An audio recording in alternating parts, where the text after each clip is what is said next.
નમસ્કાર મિત્રો, સ્વાગત છે યુટ્યુબ ચેનલ મિશન ગવર્મેન્ટ એક્ઝામની અંદર।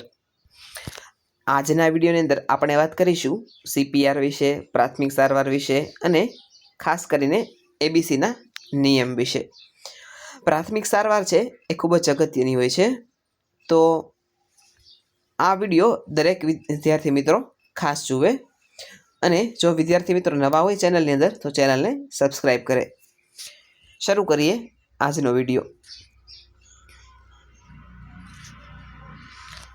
પ્રાથમિક સારવાર એટલે શું?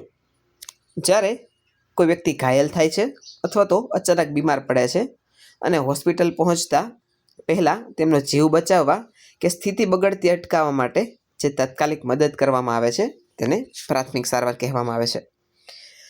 પ્રાથમિક સારવાર ડૉક્ટરની સારવાર નથી, પણ ડૉક્ટર સુધી પહોંચવામાં આવે ત્યાં સુધી તે ઘાયલ વ્યક્તિની જીવ બચાવવા માટે કરવામાં આવતી એક પ્રકારની મદદ છે। પ્રાથમિક સારવારના હેતુઓ શું છે? પ્રાથમિક સારવારના મુખ્ય 3 હેતુ છે। 1, ઘાયલ અથવા બીમાર વ્યક્તિનો જીવ બચાવવો। 2, હાલત વધુ ખરાબ ન થાય તે અટકાવવી। 3, તબિયતમાં સુધારો લાવવો। પ્રાથમિક સારવારના મહત્વના સિદ્ધાંતો કયા છે? તો હવે વાત કરીએ પ્રાથમિક સારવારના સિદ્ધાંતોની। તો સૌપ્રથમ વ્યક્તિનો શ્વાસ ચકાસો અને એબીસી નિયમને અનુસરવો, જ્યાં એ એટલે એરવે, બી એટલે બ્રીથિંગ અને સી એટલે સર્ક્યુલેશન થાય છે। એબીસી નિયમ પ્રમાણે સૌથી પહેલાં તે વ્યક્તિના કપડાં છે તેને ફ્રી કરવા, ઢીલા કરવા, પરંતુ કપડાં કાઢવાનો પ્રયાસ ન કરવો। દર્દીને આરામદાયક સ્થિતિમાં સુવડાવવો અને હવા મળે તેવી વ્યવસ્થા કરવી।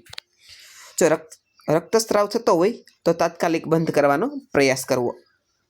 ઘાયલ વ્યક્તિને ડર ન લાગે તે માટે તેમને આશ્વાસન આપવું જોઈએ।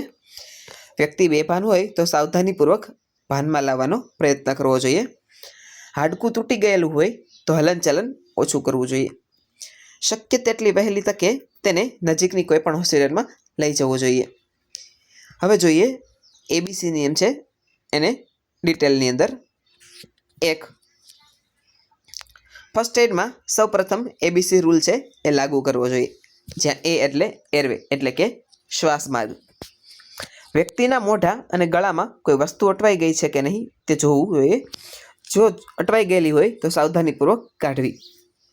બી, બ્રીથિંગ એટલે કે શ્વાસ ચાલે છે કે નહીં તે તપાસવું જોઈએ। જો શ્વાસ ન ચાલતો હોય તો માઉથ ટુ માઉથ અથવા સીપીઆર માટે તૈયાર રહેવું જોઈએ।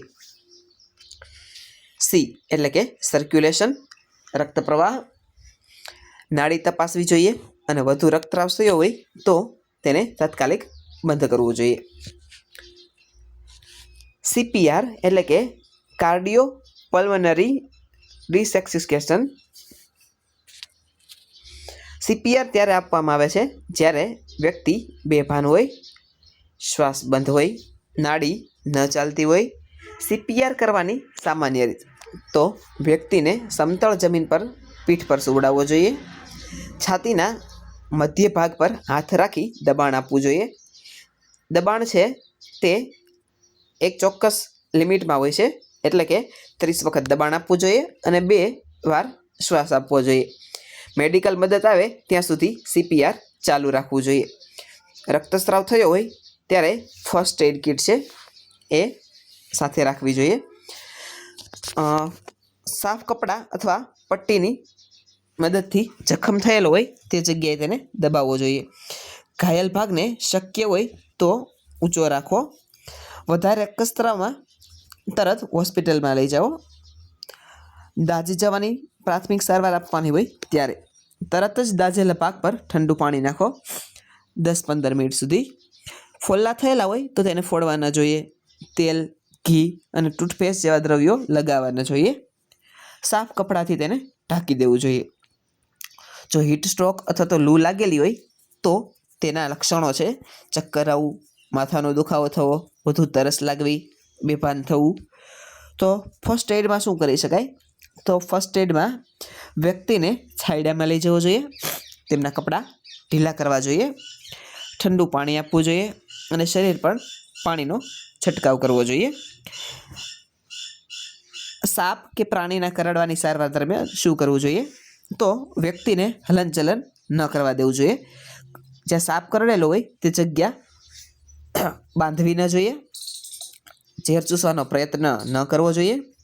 તરત હોસ્પિટલ માટે લઈ જવો જોઈએ. જો હાડકું તૂટી ગયેલું હોય તો હલનચલન બંધ રાખવું જોઈએ. લાકડી કે પટ્ટીથી સપોર્ટ આપવો જોઈએ. દુખાવાવાળા ભાગ પર દબાણ ન આપવું જોઈએ. જો કોઈ વ્યક્તિ બેભાન થઈ ગઈ તો એને ફર્સ્ટ એડ આપવા માટે શું કરવું જોઈએ?